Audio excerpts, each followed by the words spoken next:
नमस्कार मेरे प्यारे विद्यार्थियों, मैं नीरज सिंह राजावत हमारे नक्षत्र एजुकेशन के ऑनलाइन मंच पर आपका तहे दिल से हार्दिक स्वागत करता हूं। और मैं लेकर आया हूं बीएसटीसी के विद्यार्थियों के लिए एक विशेष श्रृंखला जो आपके लिए महत्वपूर्ण और उपयोगी हो सकती है।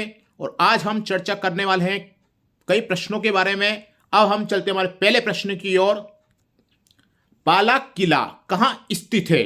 ए जालोर, बी सवाई माधोपुर, सी अलवर या फिर डी बारा। हमारा इसका आंसर होगा सी अलवर। और बाला किला को आंख वाला किला भी कहा जाता है। अब हम चलते हमारे अगले प्रश्न की ओर। राजस्थान में सबसे लंबे समय तक किसने मुख्यमंत्री पद पर कार्य किया है? ए टीकाराम पालीवाल, बी वसुंधरा राजे, सी अशोक गहलोत या फिर डी मोहनलाल सुकाड़िया। हमारा आंसर होगा डी मोहनलाल सुकाड़िया। अब चलते हमारे अगले प्रश्न की ओर। दौलत राम सारण को राजस्थान में संबोधित किया जाता था, यह कहकर। दौलत राम सारण को राजस्थान में संबोधित किया जाता था, क्या कहकर संबोधित किया जाता था? ऑप्शन देखते हैं। ए महात्मा, बी किसानों का मसीहा, सी बाबूजी या फिर डी राजा। हमारा आंसर होगा किसानों का मसीहा। और दौलत राम सारण को थार के गांधी जी भी कहा जाता है। कभी कभी कहीं पे थार के गांधी जी भी आ सकता है। अब चलते हमारे अगले प्रश्न की ओर। राजस्थान विकास पार्टी की स्थापना की थी ब्रजमोहन लाल शर्मा ने, बूटा सिंह ने, हीरालाल शास्त्री ने या फिर डी छोटू राम ने। हमारा आंसर होगा हीरालाल शास्त्री। अब चलते हम अगले प्रश्न की ओर। 14वीं राजस्थान विधानसभा के सभापति कौन है? 14वीं राजस्थान विधानसभा के सभापति कौन है? सुमित्रा सिंह, रामनिवास मिर्धा, कैलाश मेघवाल या फिर डी शांतिलाल चपलोत। हमारा आंसर होगा सी कैलाश मेघवाल। अब चलते हमारे अगले प्रश्न की ओर। राजस्थान में वर्षा का समय कितनी बार होता है? राजस्थान में वर्षा का समय कितनी बार होता है? ए 2, 1, 3, 4। हमारा आंसर होगा 2। कैसे? राजस्थान में एक बार वर्षा तो आती है जून से और अगस्त माह में, और एक बार आती है भूमध्य सागरीय विक्षोभों के कारण। जो राजस्थान में शीतकालीन में कभी कभी बारिश हो जाती है, उसे हम किस नाम से जानते हैं? मावठ के नाम से। अब चलते हमारे अगले प्रश्न की ओर। इंदिरा गांधी नहर की आवश्यकता हुई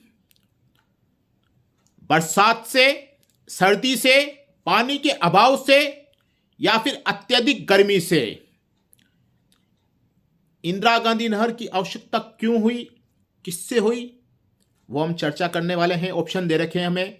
बरसात से, सर्दी से, पानी के अभाव से, अत्यधिक गर्मी से। हमारा आंसर होगा सी पानी के अभाव से। क्योंकि राजस्थान राज्य में भारत में पश्चिमोत्तर भाग में स्थित है और 61% भाग पर मरुस्थल है जो कि सूखा है। तो कंवरलाल सेन ने 1948 में इंदिरा गांधी नहर की रूपरेखा प्रस्तुत की। इसलिए हमारा आंसर होगा पानी के अभाव से। क्यों? क्योंकि वहां पानी कम है, सूखा है, मरुस्थल है, इसलिए पानी के अभाव से इंदिरा गांधी नहर की आवश्यकता हुई। अब चलते हम हमारे अगले प्रश्न की ओर।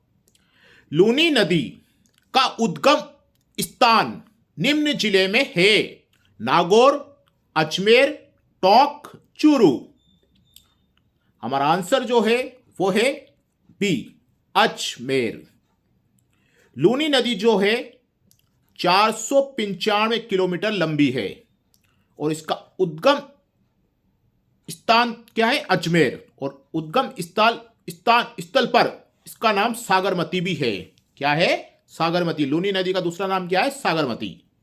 कहां पर? उद्गम स्थल पर, अन्य जगह नहीं। अब चलते हमारे अगले प्रश्न की ओर। प्रसिद्ध चांद बावड़ी स्थित है निम्न जिले में? कोटा, भरतपुर, अलवर, दौसा। हमारा आंसर जो है वो है दौसा। और दौसा प्रसिद्ध चांद बावड़ी कहां स्थित है? दौसा जिले में। और दौसा जिले के बांदीकुई रेलवे स्टेशन से 8 किलोमीटर दूर साबी नदी के पास प्रसिद्ध चांद बावड़ी आबानेरी बावड़ी भी स्थित है। हम प्रसिद्ध चांद बावड़ी को किस नाम से भी जानते हैं? आबानेरी बावड़ी के नाम से। अब चलते हमारे अगले प्रश्न की ओर। राजस्थान के किस शहर को नीला शहर कहा जाता है? राजस्थान के किस शहर को नीला शहर कहा जाता है? उदयपुर, अजमेर, जोधपुर, बीकानेर। हमारा आंसर है जोधपुर। और जोधपुर शहर की स्थापना राठौड़ शासक राव जोधा ने 1459 ईस्वी में की थी। कब की थी? 1459 ईस्वी में। यह भी प्रश्न आ सकता है। अब चलते हमारे अगले प्रश्न की ओर।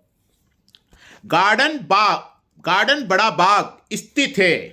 गार्डन बड़ा बाग स्थित है जैसलमेर में, भीलवाड़ा में, झालावाड़ में या फिर हनुमानगढ़ में? हमारा आंसर है जैसलमेर। गार्डन बड़ा बाग जैसलमेर का महत्वपूर्ण स्मारक है। और यहां पर राज्य परिवार का शमशान स्थल के स्थान पर भव्य कलात्मक का निर्माण भी हुआ है। एक बार फिर समझा देता हूं मैं इसको। गार्डन बड़ा बाग स्थित है कहां पे? जैसलमेर में।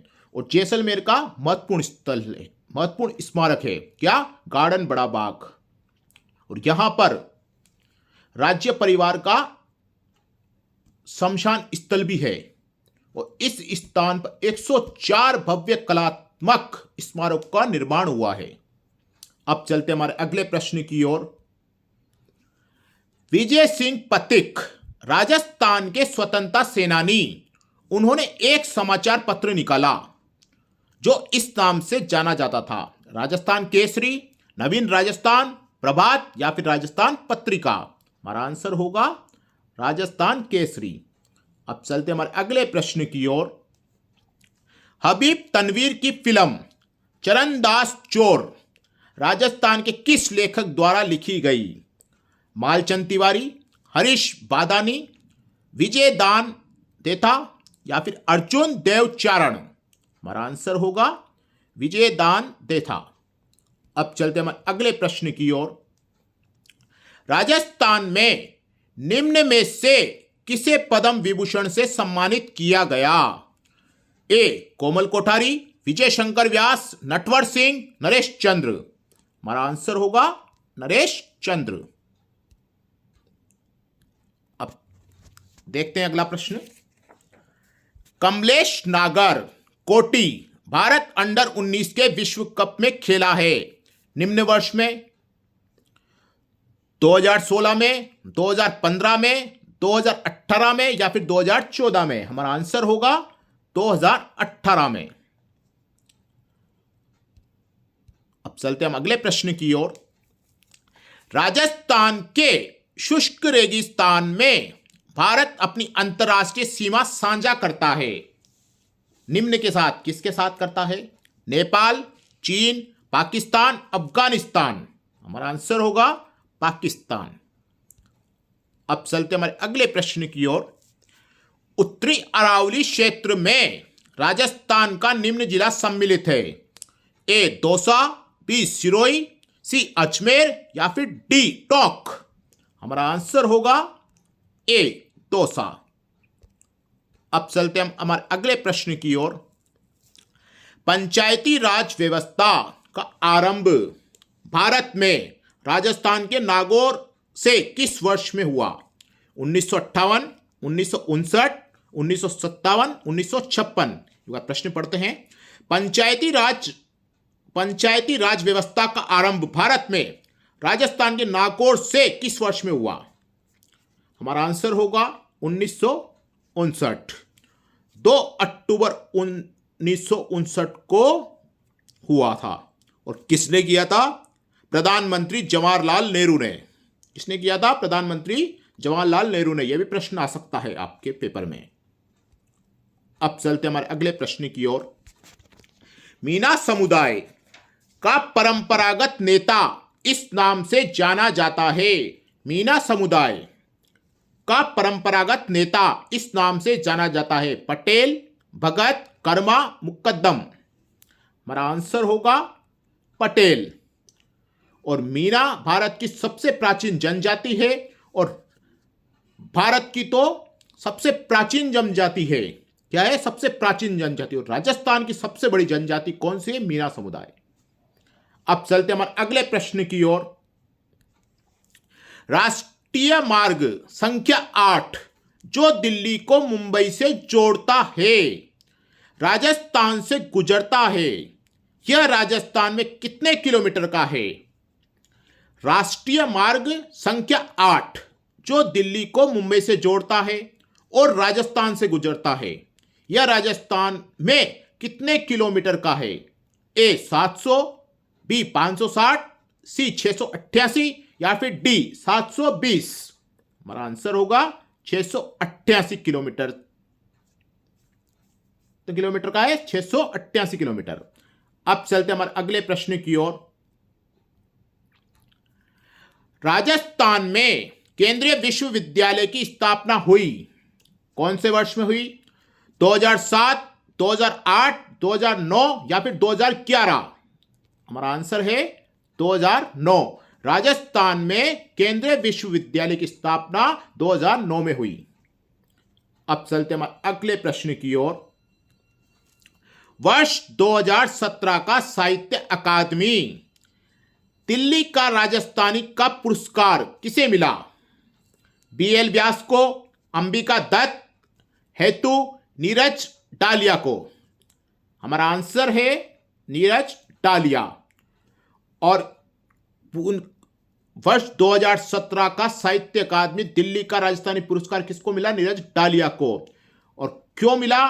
क्योंकि उनकी कृति समालोचना बिना हासिल पाई के लिए उन्हें दिया गया था। जो उनकी कृति थी समालोचना बिना हासिल पाई, इसलिए उनको दिया गया था। अब चलते हमारे अगले प्रश्न की ओर। वनस्थली विद्यापीठ की स्थापना निम्न वर्ष में हुई। वनस्थली विद्यापीठ की स्थापना निम्न वर्ष में हुई। 1934, 1935, 1936 या फिर 1937? हमारा आंसर है 1935। और इसकी स्थापना की थी 1935 में और तारीख थी 6 अक्टूबर 1935। और किसने की थी? हीरालाल शास्त्री एवं रतन शास्त्री द्वारा की गई थी। अब चलते हमारे अगले प्रश्न की ओर। राजस्थान मानवाधिकार आयोग की पहली महिला अध्यक्ष कौन थी? राजस्थान मानवाधिकार आयोग की पहली महिला अध्यक्ष कौन थी? कांता कुमारी भटनागर, प्रभा ठाकुर, नरेंद्र कुंवर, उषा मीणा? हमारा आंसर है कांता कुमारी भटनागर। और उनकी जो स्थापना जो थी वो की थी 18 जनवरी 1999 में जयपुर में की गई थी। कहां गई थी? जयपुर में। अब चलते हमारे अगले प्रश्न की ओर। अगला और अंतिम प्रश्न हमारा आज की श्रृंखला का। राजस्थान की प्रथम महिला मुख्य सचिव थी मीनाक्षी हुजा, कुशाल सिंह, ओतिमा बोरदिया, अमरजीत कौर? हमारा आंसर होगा मीनाक्षी हुजा, जिनका कार्यकाल 27 फरवरी 2009 से 31 अक्टूबर 2009 रहा है। ये थी हमारी आज की प्रश्नों की श्रृंखला। हम फिर मिलेंगे कल नए प्रश्नों के साथ। धन्यवाद।